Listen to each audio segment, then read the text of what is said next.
हर रात की तरह आज भी मैं देर रात तक घर पहुंचा। हमेशा से कोई भी गलत न आदत न होने के कारण कॉलोनी में कोई भी मुझे देर रात तक आने पर गलत नज़रों से नहीं देखता था। मैं हमेशा इस बात को लेकर गर्व करता कि लोग अपने बच्चों को मेरी उपलब्धियों का उदाहरण देकर अच्छा पढ़ने लिखने की सलाह देते हैं। खैर, यही सब सोचते हुए मैंने अपनी चाबी से घर का दरवाज़ा खोला।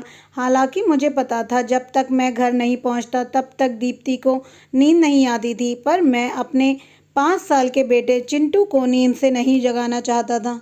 दरवाजे की हल्की सी आहट पाकर दीप्ति हमेशा की तरह कमरे से बाहर आई। तब तक मैं मुंह हाथ धोने बाथरूम की तरफ जा चुका था और हमेशा की तरह दीप्ति खाना गर्म करने किचन में चली गई। हर रोज़ ऐसा ही होता था। सुबह घर से निकलने के बाद हमारी मुलाकात रात को खाने पर ही होती थी। दीप्ति को इस तरह की जीवन शैली से कोई प्रॉब्लम नहीं थी। एक हाई क्लास सोसाइटी में अपनी साख बनाने के लिए हर किसी को इस हद तक मेहनत करनी ही पड़ती थी। चिंटू सो गया। खाना खाते हुए मैंने दीप्ति से पूछा, हाँ, काफ़ी देर तक आपका इंतज़ार करता रहा था, लेकिन फिर इंतज़ार करते करते ही सो गया, दीप्ति ने शिकायत भरे लहजे में कहा। लेकिन हर बार की तरह मैंने मुस्कुराकर बात को टाल दिया। अगली सुबह रात को देर से सोने के कारण हर रोज़ मैं सुबह देर से ही उठता था, लेकिन जब तक मैं उठता तब तक चिंटू स्कूल चला जाता था। चिंटू की हमेशा शिकायत रहती थी कि मैं उसे कभी बाहर घुमाने नहीं ले जाता और शायद इसी बात को लेकर वो मुझसे नाराज़ भी रहता था। हमेशा की तरह मैंने उठकर दीप्ति को आवाज़ लगाई और बाथरूम में घुस गया। थोड़ी ही देर में दीप्ति नहाने के लिए गर्म पानी ले आई। तुम नहीं होती तो मेरा क्या होता। हमेशा की तरह मैंने पानी की बाल्टी लेते हुए अपना घिसा पिटा डायलॉग मारा और हमेशा की तरह दीप्ति ने मुस्कुराते हुए खाने की तैयारी करने किचन में चली गई। खैर, ऑफिस के लिए तैयार होकर जब मैं डाइनिंग टेबल पर आया तो चिंटू मुंह फुलाए बैठा हुआ था। क्या बात है जनाब, आज स्कूल नहीं गए? मैंने प्यार से चिंटू के बालों में हाथ घुमाते हुए बोला।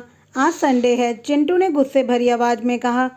काम की भागदौड़ में मैं यह भी भूल गया था कि आज संडे है और आज का दिन मैंने चिंटू के साथ मूवी जाने का प्रॉमिस किया था, लेकिन आज तो मुझे क्लाइंट मीटिंग के लिए ऑफिस जाना था। मुझे ऑफिस जाता देख चिंटू को अपना मूवी प्लान खतरे में पड़ता दिखाई दे रहा था और शायद इसीलिए वो मुझसे गुस्से में बात कर रहा था।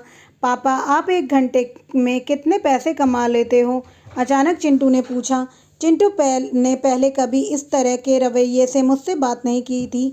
शायद गुस्से में उसने ऐसा कह दिया था। लगभग 1000 रुपये, मैंने कहा। क्या आप मुझे 500 रुपये उधार दे सकते हो? चिंटू ने कहा। लेकिन तुम्हें पैसे क्यों चाहिए? मैंने थोड़ा गंभीर होते हुए पूछा।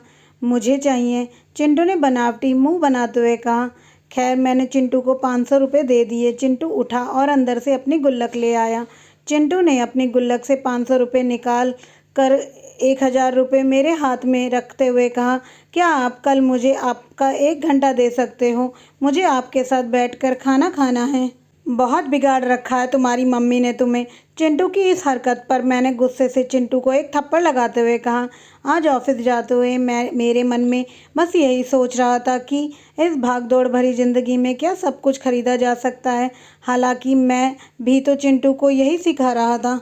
कहानी का तर्क यह है कि परिवार के लिए पैसा कमाने की चाह में हम परिवार को समय देना भूल जाते हैं। ज़िंदगी में सबके बीच में तालमेल बिठाकर चलना ही समझदारी है।